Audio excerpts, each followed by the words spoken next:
All right, welcome to another episode of The Block. We're going to continue this theme with boxing here.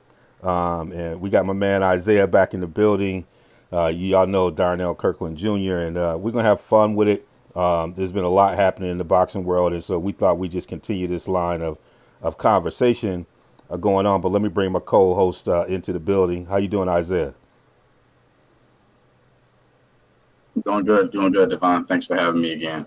Yeah, it's good to have you. Really enjoyed the last show we did, and looking forward to this conversation with so much happening in the world of boxing. How you doing, Darnell? It feels like we've been texting. Did you get some sleep? Yeah, I got some sleep.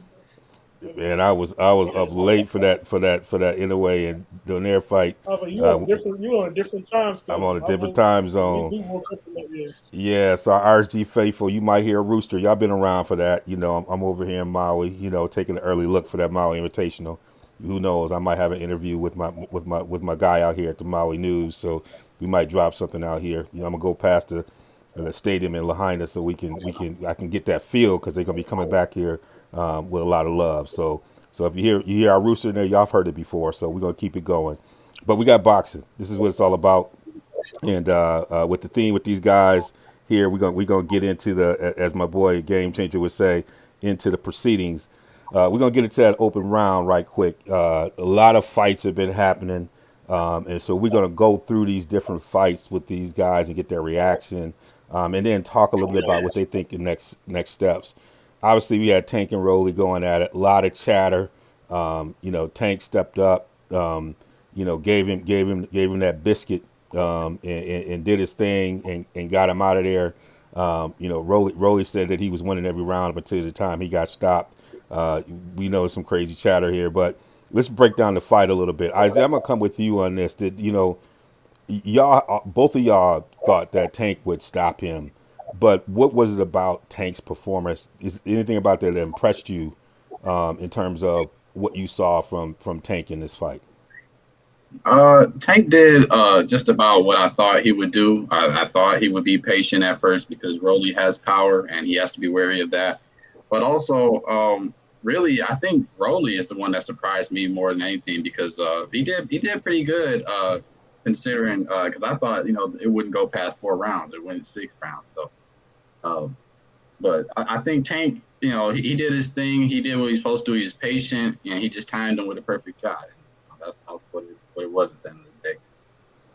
Yeah, I mean, Darnell, you and I have been going back and forth about where Tank is and everything else. And, the thing that I've been impressed about him lately, which I was concerned about him early in his career, was his commitment in between fights, like the professionalism and the honing. And I think in this fight, you saw him that discipline pay off a little bit. But is there anything that you learned or saw in this fight to show part how much he may have matured about this. And then I think, as Isaiah said, what was there about Rolly that allowed for him to stay in there? Because I think you had him out of there around 4 rounds as well, but he stayed a little bit longer.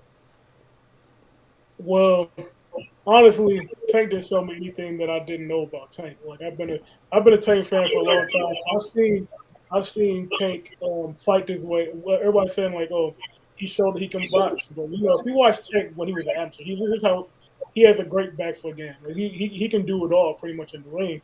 But like Isaiah said, the impressive thing about this fight was Rolly, Hmm. in my opinion, because I undersold Rolly. I thought this was going to be a quick fight, and Rolly he fought he fought a smart game plan really. Um, he did he is inexperienced. He was going to end up getting caught at some point, but he did impress me in how he was able to hang in there. And he did win a few rounds in there. So yeah, Rolly did impress me. Like I said, Tate, it's time to see him step up and take some bigger fights. But he's definitely a really good fighter, and I'm not taking anything away from him as a talent because he's definitely up there. Definitely some big fights coming up for Tank. Definitely. And Before for we get Rolly too, I think. Yeah, before we get in that, because and where we think with Tank is, I walked away and I had was a little higher on Rolly, I think, than both of y'all, but I left you. Y'all had some good breakdowns of it, so I really had to step aside because I thought y'all knew. But I felt like Rolly showed a lot, and it's one of those situations where someone can lose and learn a lot from a fight, right? And it feels like if Rolly takes the right approach with this, there's some things that just in he has legitimate power, but understanding that he can let the power come through boxing a little bit, and being patient. And I thought he showed some patience. And so if you think about him, what's Isaiah, I'll come back to you. What do you think is his next step? If you were sitting in his camp and you were trying to get him bouncing coming out of this fight, where would you try to place him in his next fight? Like who would his opponent be? Yeah, yes. Well, it's going to be interesting to see where he goes, but there's definitely some good opponents out there. I really want to see him back in there against top opposition again. I mean, I know Kambosos just lost, but there's another fight I think against Cruz. I think that would be a good one. That would definitely be action packed. Both of those guys are coming forward. And definitely laying down some leather on that one. So that would definitely be an exciting fight, which I believe I probably would give the edge to Rolly on that one. Though. Like I said, he surprised me in that Tank fight, showing a little bit more patience and a little bit more thoughtfulness to his game. I think he just got careless a little bit, and you can't get careless against Tank. That's right. Darnell, what would you do if you were advising his group and his team? I throw him in there with Linares. I'd give him a stoppage against a name that everybody knows. Linares doesn't have the best chin, but he does have experience, so he'll get experience from the fight, and he'll most likely he'll come away with the highlight reel knockout. So just keeping the name in keeping the name in circulation, and on the Twitter sphere.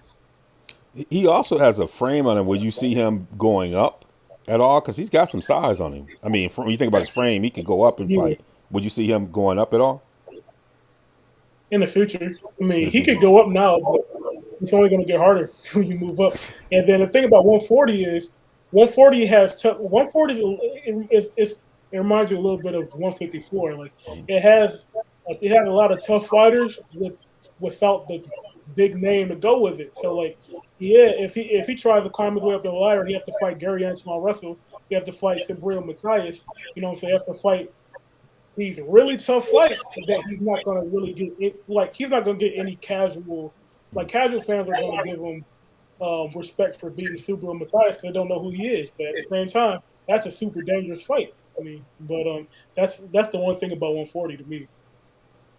All right, and when we think about Tank, where do you see Tank going with this, Darnell? What do you think? I know you said you want to raise the opposition, so like I know you ready to make a fight for Tank. So What I do you have see? two different answers. I got two different. What I want him to do and what he's going to do are two different things. Like, Okay. if I'm Tank, I want to see Tank get Loma out of there.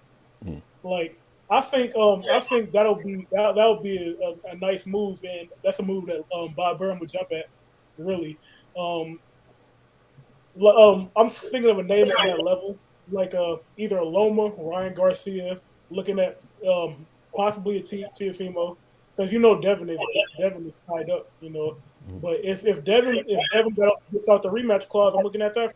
I mean, in my opinion, it's time for Tank to make that step, that next step up in competition to really prove himself on this level. Because we know how good he is. But, once he gets all those belts, it'll put him in a position where you can't really deny him. And now they're trying to position him as the face of boxing. And if he becomes undisputed at a weight class, I think that's a major step in his development as the face of boxing. But if you ask me what they're gonna do, they're gonna throw him in there with another TMT name, and I don't know necessarily where that is. But because who else is on TMT? They're not gonna have him fight Richardson Hitchens. You know what I'm saying? But Rolly's out of there, Cruz is out of there, so we just gotta wait and see. But I hope he's in there with a good name next. All right, Isaiah, what do you think? What are your thoughts? Are you along those lines? Yeah. Darnell did a really good job covering everything about what's next for Tank. But I feel like, question: is he still going to be doing his promotions with TMT and Mayweather Promotion? He Um, said his contract was up, but he's gonna do the Terrence Crawford, man. He's gonna sign back with Floyd. right. Okay. Well, wherever he decides that, I guess that's the first big question: is what he does with his promotional companies. Secondly, I mean, there's a lot of exciting fights that's coming up for him. I really do. After seeing that Haney fight, I do really want to see him against Haney. I think that would be great. Another one could very well happen is Brian Garcia. Obviously, he was talking a lot of trash to him at the Rolly fight. Um, but yeah, like what Darnell said, it's a matter of if they do it or not. You know, we all know that these fights can be made. They could have already been made, but it's just a matter of if they do happen. About Loma, everybody seems to want Loma at this point. I bet Devin Haney probably wants Loma too. Uh, but I think Ryan Garcia, his promoters, they don't want Tank. They don't want him to fight Tank. I think they want to protect Ryan Garcia's a little bit more. So I think the most likely one to me is the Devin Haney fight if he is able to get out of the Cambosis. I think it's like Darnell said, it's time for that step up. And if he can get, all those belts, that'll definitely prove a lot. And speaking of Devin Haney, he went to the land down under. He had to deal with the banana in the tailpipe. He had to deal with all kinds of stuff doing there. Uh, and then he came out to DMX, and I was like, it's over. When he came out to DMX, it was funny because the folks in the crowd were like, "Uh oh." Yeah, And basically almost skipping to the stage. Um, you know, Isaiah, when we talk about that fight, I mean, Cambosa was talking a lot of trash. Uh, Devin Haney was doing his thing. When you break that fight down, what about that fight impressed you?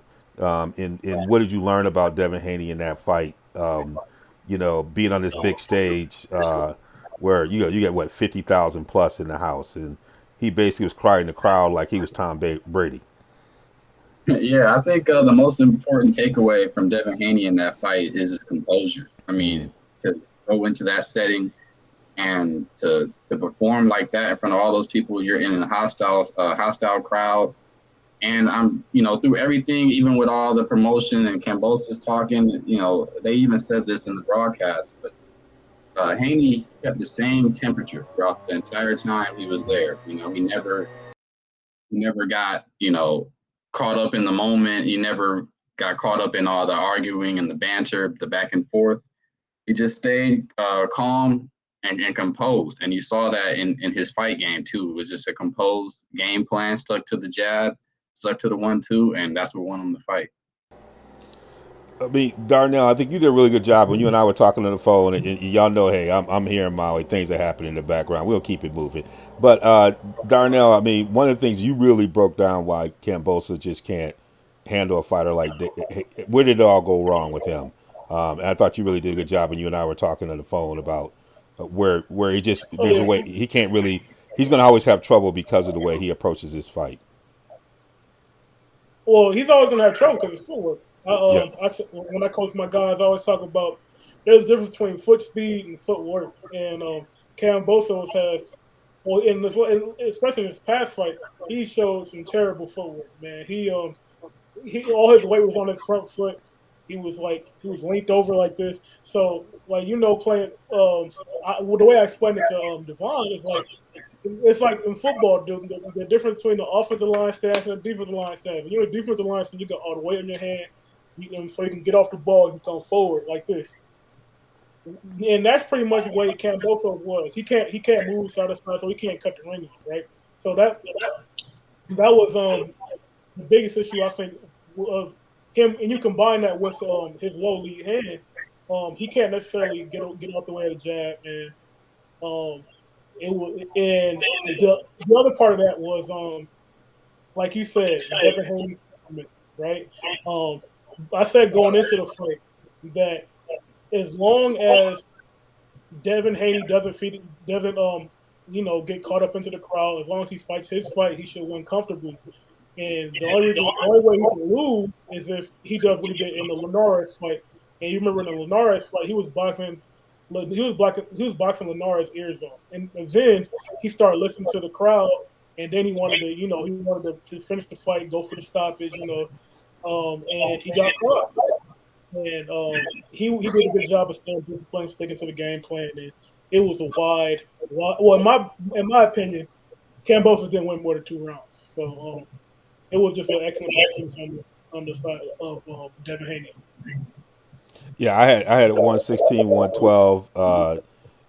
2 rounds I were clear. Other 2 rounds, I think I probably gave you some charity on that. I probably, I felt bad. He was in his hometown getting beat down. Probably that's probably what had dictated those other 2 rounds I gave him. It was just it was as they would say in the UK. It was a master class, and that was what it was all the way through. Isaiah, a little bit about. Haney's an interesting person because I'm just like, this is a gifted fighter. But I think you mentioned Linares, and he had one fight before that where towards down the stretch he had to pull it back together because he was getting hit. Do you think he's gotten past that, or was it with just a product of the way Kambosos fought that allowed for him to continue to do it down the stretch? Do you think he really matured? Could you see him still have those struggles in against other fighters moving forward? Like, certain fighters go through that point where you say, okay, they have graduated to another level, and you might not see those kinds of issues he had those previous 2 fights down the stretch. Where do you see Devin is right now? Yeah, I was impressed with his performance. I really felt like that was probably his best performance he's ever had.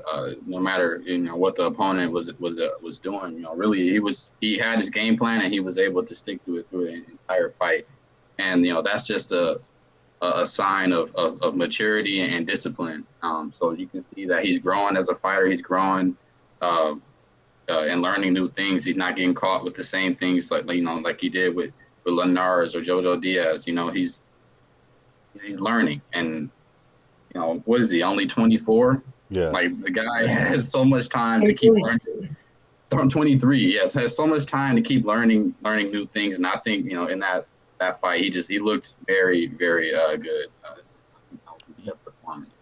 So yeah, he's coming along. And what's interesting about that term, he comes from the mud. I mean, he literally came from the mud. He started out fighting in Tijuana. I mean, he took a different route to get here, and I think those earlier fights in those places has hardened him in a way well beyond his years. He has some maturity, and I'm just like, it took me a while to kind of train my eyes to him. One thing I wish he had a little bit more, but I think he has that Floyd effect. He hits hard enough to keep you honest, but he does, he doesn't have that one punch power, but he hits hard enough to keep you honest, and he can put you out there probably with accumulation of punches. And so, what would that look like against some folks who can try to walk through it? But it's just something about him I like. I like his approach. I like his demeanor. And so when you think about his next step, I mean, he's basically, he got the belts, walked out of there. He's got the rematch clause. Darnell, I know you like to you push it. Like, what move would you make? He got the rematch clause, right? Now we don't know. Everybody talks a lot of junk at the end of the fight, but I don't know what's going to happen when George's people really sit down and understand what's going on. Do they allow him to take a break and do a step aside to get some money to do some other stuff? We don't know, but if let's say he's staying pat with he wants to rematch, what do you do if you Devin Haney's camp? Sorry, I'm muted. So you're saying if I do the rematch, how do I approach the rematch? What I'm saying is, if unless let's say Kambosos doesn't want to do a step aside or do something, like he just wants to do the rematch, So you locked into the rematch if you stay at that weight. What do you do? Do you go back Well, and get the rematch and get the bag, or do you think well, the about thing, moving up? well, well, my thing is, I think Devin Haney needs to move up within this next year, in my opinion. So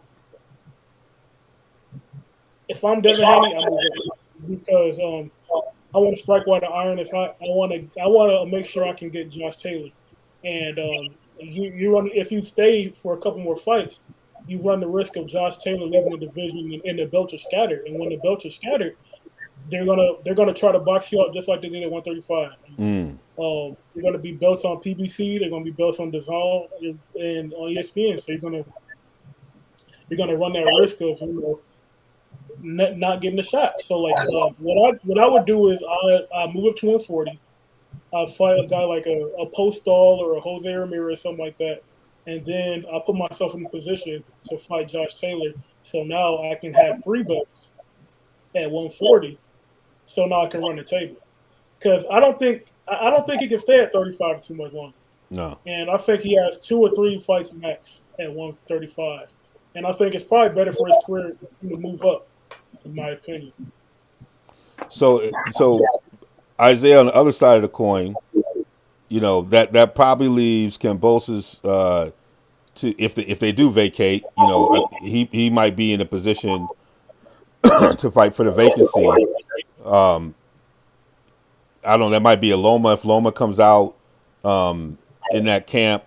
What do you do if you can't boast? I mean, obviously there's some things he's got to correct from this fight. In his camp, what are you thinking?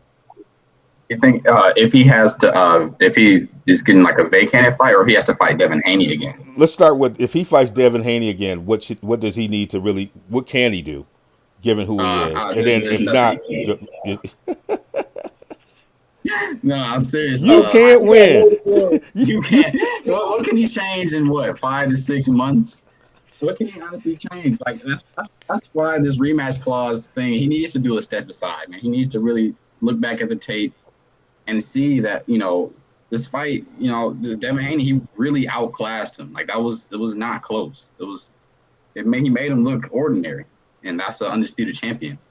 And so Kambosos, if he gets the rematch again, I think he could try to put combinations together, try to make it a bit more of a brawl, make it a bit more dirty, because he can't box with Devin. He can't box with him. Devin's longer. Devin has better footwork, better hand speed, so he can't really go with that same game plan. But I don't even think he'll be able to make the fight dirty against Devin. A lot of guys have been trying to do that too. So it's easier said than done. Yeah, I was gonna say you got to close distance to make it dirty. Yeah.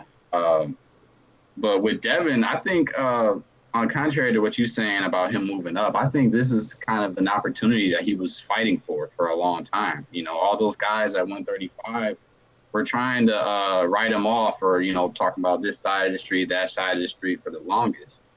And, now that he has the belts, he's a little bit of a bigger attraction now. He can make those big fights at 135. I think that was part of the reason why he, went down there to go get those belts, just to try to get even bigger fights down at 135. But I do think he struggles to get down to that weight, and he does only have a few, maybe 1 or 2 fights left at that weight as he gets older. But I think, he does want to have those at least 1 or 2 big fights at 135. But one of those guys, Ryan Garcia's, the Tanks, if not, those guys will meet up at 140 anyway. So, but that's what I'm saying. They're gonna meet at 140 anyway. And if you're talking about Lomachenko, you're talking about a guy that wouldn't give you a chance in the first place. He lobbied to the WBC to get the franchise championship, and you saw how they maneuvered around you in the first place. Like, why would I'm not gonna give you the satisfaction. You know what I'm saying? I'm gonna drop the balls and you gotta go grab every last one of them. Like if you Lomachenko, you gotta fight 4 different fights if you want to be undisputed. You know what I'm saying? I don't know. But that's just me being spiteful, I guess. I don't know. Okay, as you say, you petty white on this one. Yeah, he's in a real interesting position, but he's definitely in control. And he might be, he might say, hey, look, I'll go back here and beat you again and get 10 mil out the deal. and set me up. I mean, he you never know what's going to happen with his camp, but his future is definitely bright. And obviously Cambosa's got to go back to the drawing board. He's always going to be a competitive fighter, but when he's up against someone like that, you can see there's a ceiling for him. And Teofimo is definitely kicking himself at home, thinking, what did I do to allow myself to be in this position? But that's for another day, for another show for us. We got Fulton out here, and who'd he fight? Roman, was it? Who'd he fight in that one? Danny Roman, yeah. With Roman. So talk to me Yeah. about that, youngin. You've been Stevie again. You bringing me into this space. So talk to me about why we should love Mr. Yeah, Fulton. Stephen Fulton's my guy. The way I'd explain Stephen Fulton is he's a 3 level scorer. Like you could borrow from the basketball term. He's a 3 level scorer with that Philly toughness. Um, and if you watch the Danny Roman fight, his 3 point arsenal was on display. He was fighting from the outside. Danny Roman couldn't touch him. He outclassed Danny Roman. If you watch Danny Roman's last fight against MJ, he put on a good performance. Like, it was a real tough fight. Some people argue that Daniel Roman won, and that's the guy who Stephen Fulton's going to have to fight after this. But if you watch Stephen Fulton in his past fights, you know he can box, but at the same time, he's not afraid to bang either. He went in there with Brandon Figueroa. He met him right in the center of the ring. I know Devon didn't like it, but the Philly in Stephen Fulton wouldn't let him take a step back. Yeah, but he So almost he he has almost that gave that one advantage. away, man. The way he was trying to do like that. I don't know. Good. Oh no, yeah, the Philly in the wouldn't let him take a backward step. And that was some of the old timers coming through him, Mm-mm-mm. like Matthew Saad Muhammad or something like that. So Isaiah, where do you think this leaves Fulton in going next? Is there already another fight? I mean, where do you see that uh, the next step for Fulton to try to get into these? Obviously, we had a conversation about him with the pound for pound, and we'll talk about that later. But where do you see the next move here?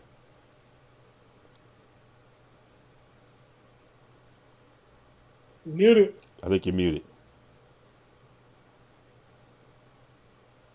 Sorry about that. It's okay.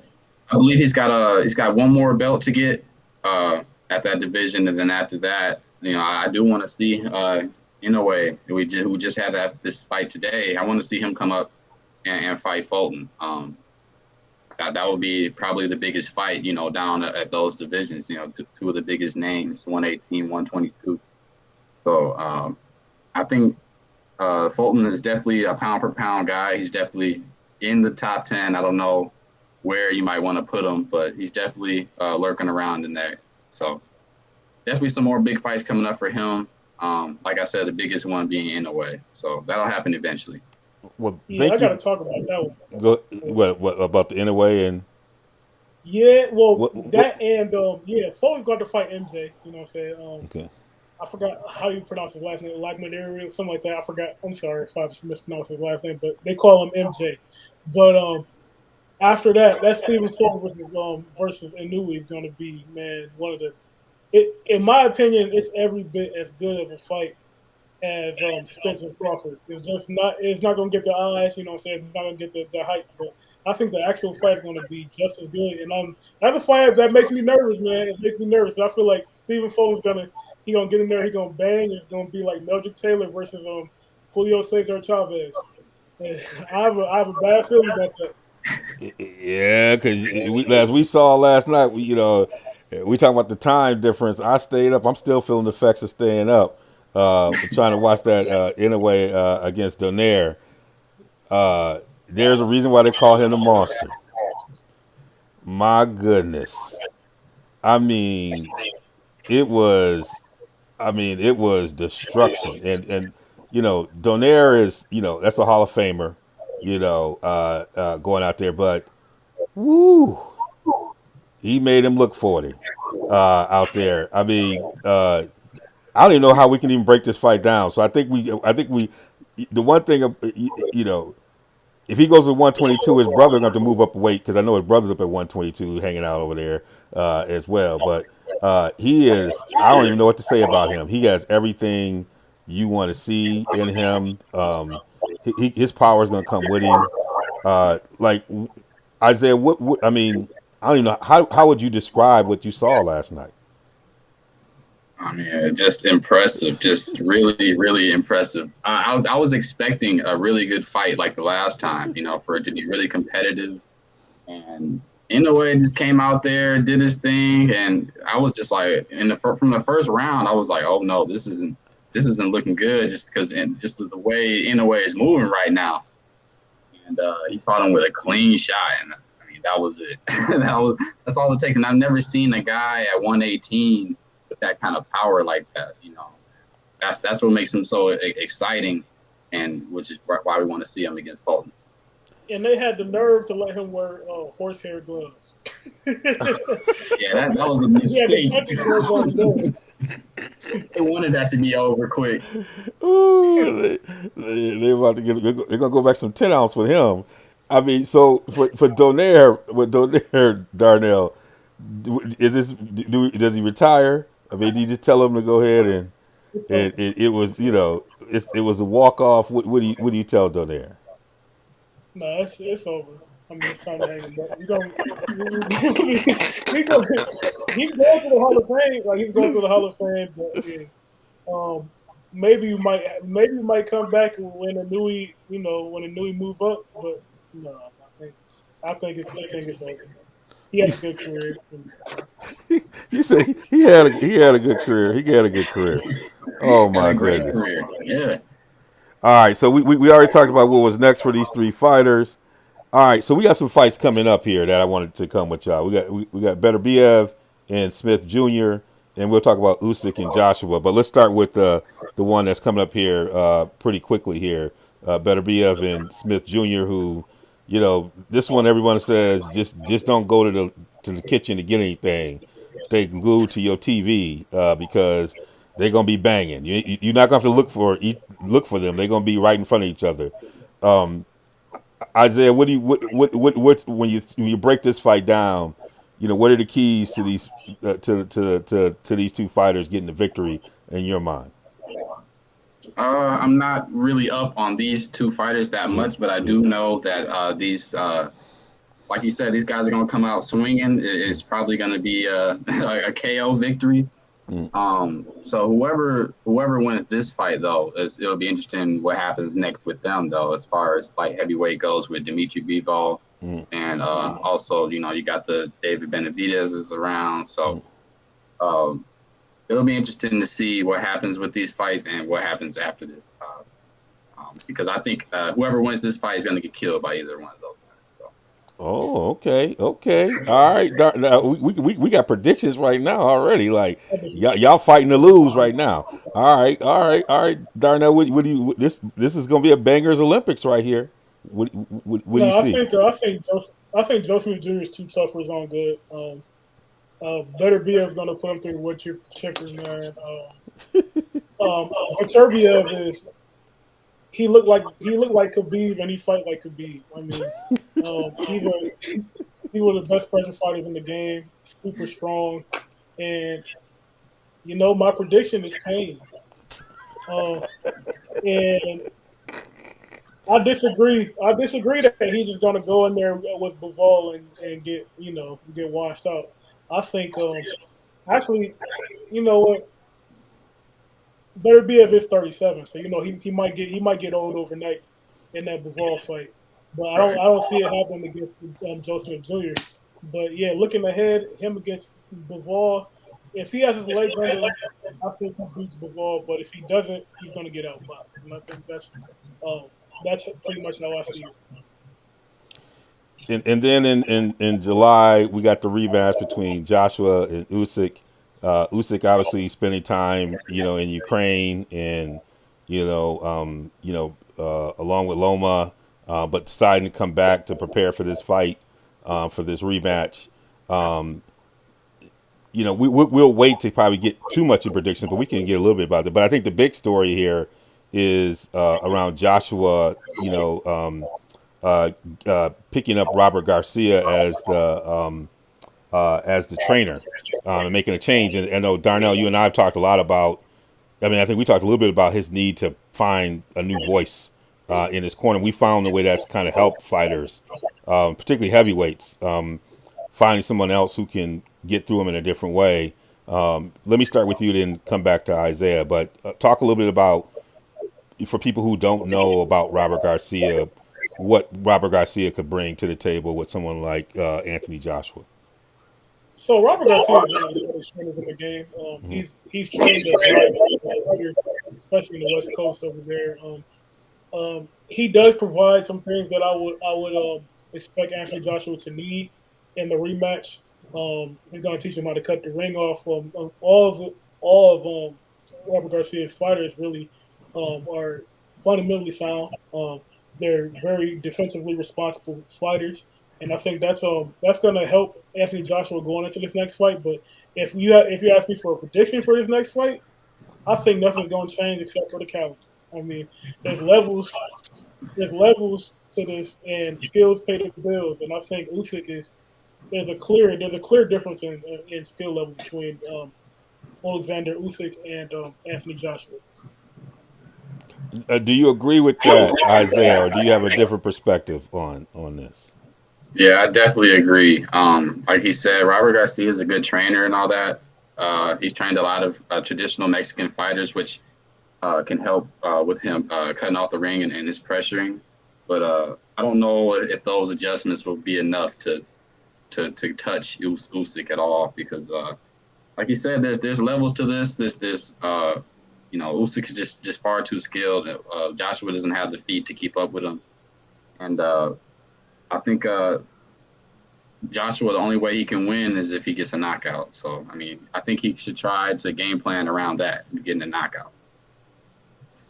Yeah, I mean, he has the power that can change a fight, and you know, my sense is, there's times where you just gonna have to, he gonna have to just, get to the body, bang him, get him and set him up, get him looking one way, and come at him.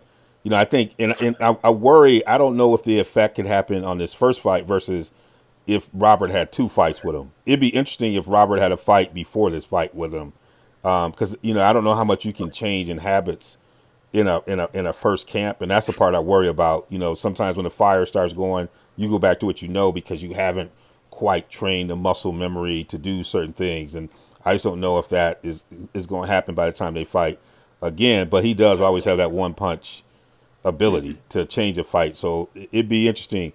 He's gonna have to show heart. He's gonna have to go through the fire. You're gonna see how much he really wants this, and this could really set him back if he can't get this victory. I mean, this is important to him, so we'll see where that's going to go.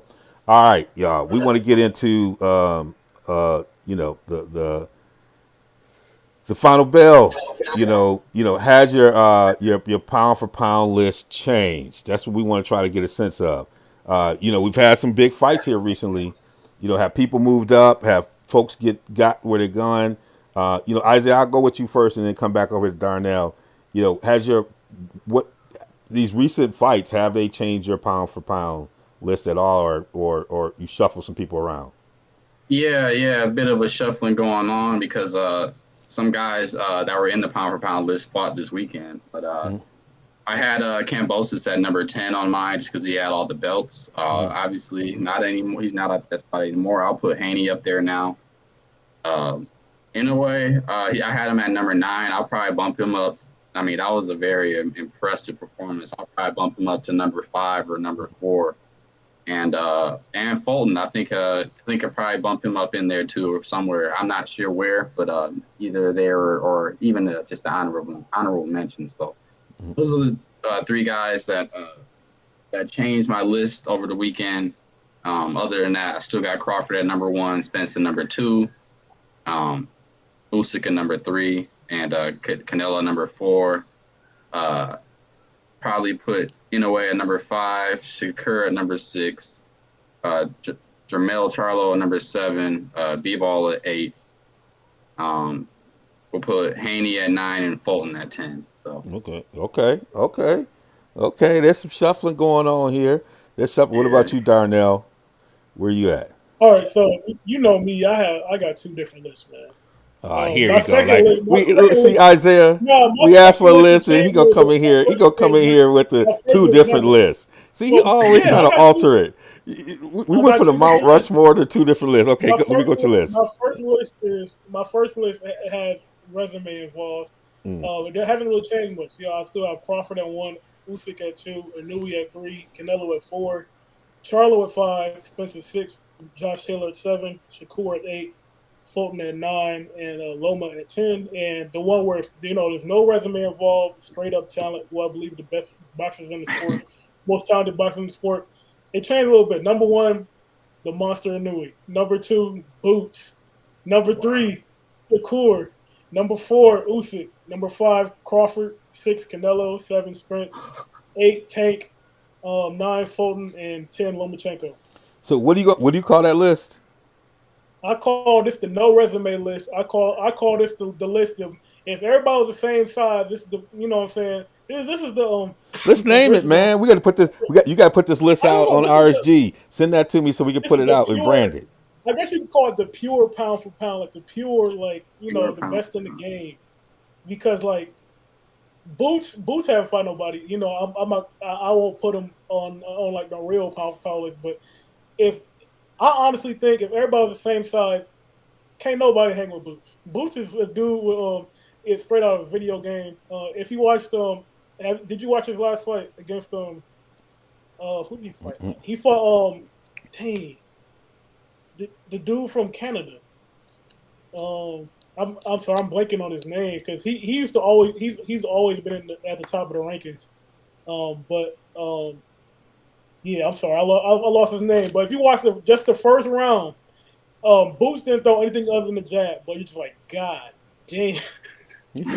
And then like the second round, boom, he took him out. I mean, and then you saw like the Chris Van Heerden fight. It's like, bro, this dude is on like a different level. I mean, um, I like to see him fight a Keith Thurman, and I don't think Keith Thurman wants any of that.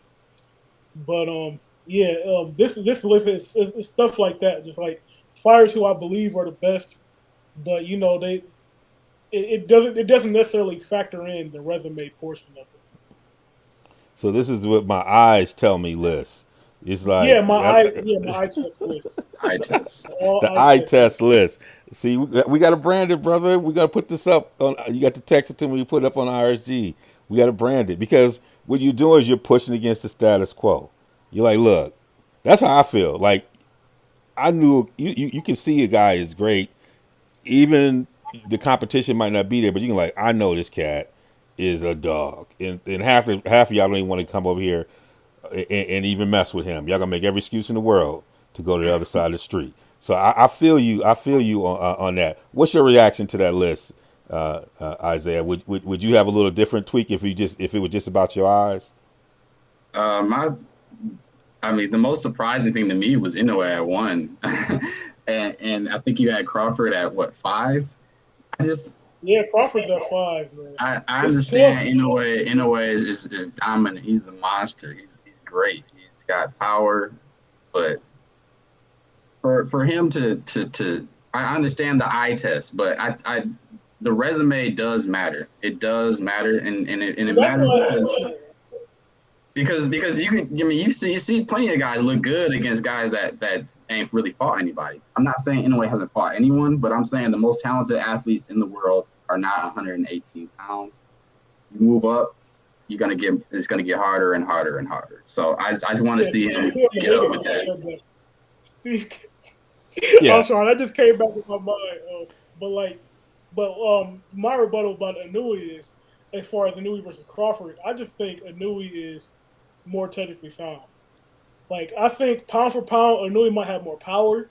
Pound for pound, I think. Well, it doesn't matter about pound for pound, but I think he's more technically sound. And I don't know. Crawford can switch stances, but if they fight each other, would that matter? I don't know. I mean, what about Inoue's defense, man? Dude got his eye socket broke, man. I don't know. I That's right. don't That's know. right. By Donaire. Donaire is great. Don't get me wrong, but I mean, imagine what Crawford was the same weight, or Crawford got knocked down by Igor Kavalauskas. well, I guess you're right, but I'm just saying. I'm just saying, in a way, number one is questionable to me. So Yeah, I don't I'm know. like I like him. I don't know if I'm putting him over Crawford. I mean, I watched Crawford up close and personal. What, I'm losing? Y'all say I'm losing? And walk out there and a top fighter knocked him out after his corner telling him he might be losing. Like there's levels to this. There's levels to this that eye test tells me, okay, that's a dog. That right yeah, there is that's a straight dog. What is that you saying? I'm losing? And he walked out there, and we're talking about somebody, Sean Porter. He not easy to get out of there, and he walked out there as soon as he heard that. He went out there and cleaned him up. That's next level stuff right there, man. I don't know if I'm giving that. Like that's on a big stage. Woo, I don't know. Now I would put in a way somewhere in that top five. Yeah, I'm not lying with that, but number one over that. But Crawford's my number one as far as the actual Yeah, power stuff. yeah, yeah. And But I'm just saying the eye test is a little different for me. but how is I the don't eye know. test any different with like Crawford and Spence? your Like those eyes just those two deceiving fighters. you. How can the eyes? How are you being deceived by either one of those two? Man, my eye test telling me that What? Boots. I don't know, man. Isaiah, we're going to have to check some vision, aren't I we? think We got to we see RSG. We don't have our insurance together. We can't. Nah, We haven't a vision plan yet. We uh, ain't got that figured out yet. We trying to get off the yeah, crowd, but we yeah, get. We he definitely he got up definitely to. got there. vision. He up there, but I don't I know. think I don't know about number I don't one. think Crawford Westbrook fights Boots before he moves up.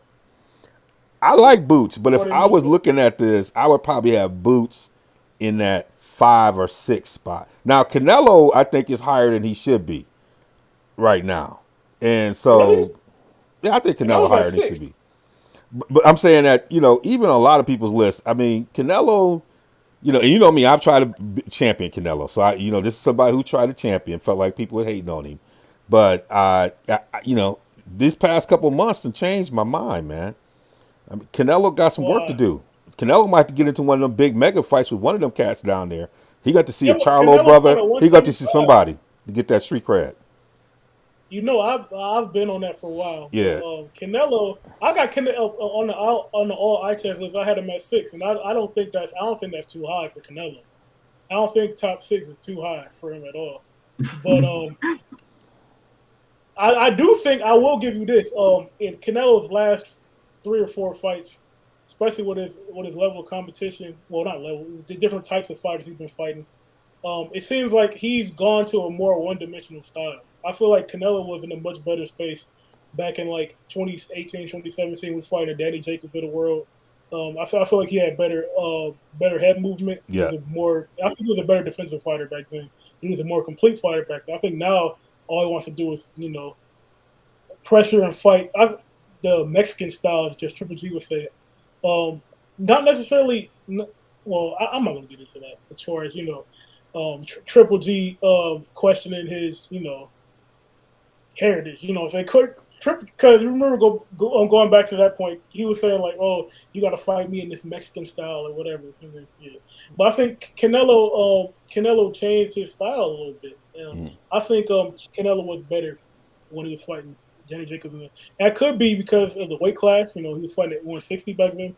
Now he's fighting guys at like 175. So maybe you got to fight in a different way. But that's just the observation I made.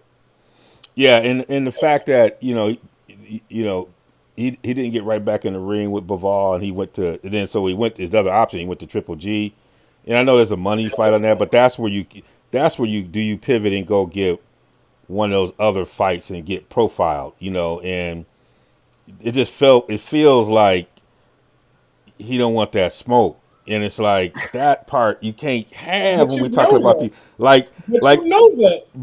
but you think Spencer then would jump right back in the room with Crawford, Bivol, right? You not know what I'm Crawford, I'm saying? sorry. Canelo would never fight Jamal Charlo. He'll never fight Jamal Charlo. And, and pushing back on your list, Tank will never fight Loma. Tank gonna fight Loma. They ain't gonna be nothing No, like he that. won't. Loma, we ain't gonna be kicking no Loma tennis been calling balls in out the Tank ring and hitting no since tennis balls. 2017. I had the receipts. I had the receipts. We just got to see. I mean, what happens with Loma with the war though, too, because he's in Ukraine. And So I and, mean, and, I don't. and and and as I told you about Tank, it was right for him not to have him fight because he had not decided to be professional. And to fight a cat like Loma, you got to be professional. He wasn't fully baked. I don't have a problem with it. He baked now. He Yeah. baked. He fully perfect. So there is a time when you don't. I think people make a mistake. When you get in a cat with Loma, your life got to be right. His life wasn't right. You and I was talking about that. He was looking like Big Shug outside the ring and had to cut. Like he wasn't living right. He wasn't living right enough to be in there with Loma. And Yeah. so sometimes you got to be in with a cat like that. You got to live right. Now he living right. Okay, now you can start to do those kind of things. So I don't have a problem with that versus someone like Canelo who's seasoned and still not fighting. These are legacy fights, right? You only got so much in the can, and so I got to see Charlo in a big stadium in Texas. We're gonna make this money, and I'm gonna get this victory. That's where Canelo is, if he wants to be there, right? But I don't think he want that smoke for good reason. So then I can't put him because he baked. I can't put him in there when he making those kind of decisions. Cat like Tank. Now I'm with you right now. Tank, you got this window. Now you got to make those decisions. You bake now. Your life is right. You eating right. You got the people around you. You got your head right. Now it's time to go. You're right. If he don't go for these next 12 to 24 months, I'm with you. I'll be right in the room with you. But up until this point, I understood why. I understood why Mayweather them didn't want him in there because they understood the impact of his lifestyle on his ability to be ready for those fights. So that part, I'm not going to really knock him on that because to beat a guy like Loma, your stuff got to be right. I mean, that cat don't play. So I will get that. So hey, y'all, we got a lot going on. This has really been good to be here with y'all. I feel good. Y'all make me better. Like I haven't thought that much about boxing this way, and I appreciate y'all, young one. Boxing's in good shape because both of y'all are bringing it to y'all. Thank y'all all for hanging out with us here on the block as we talk. Check us out, realsportsguys.com. See everything we got going on over there. Check the podcast, Real Sports Guys, on all platforms. Until next time, this is your guy D. Wills with my man Isaiah and my man Darnell Kirkland. What's up? See you on the other side.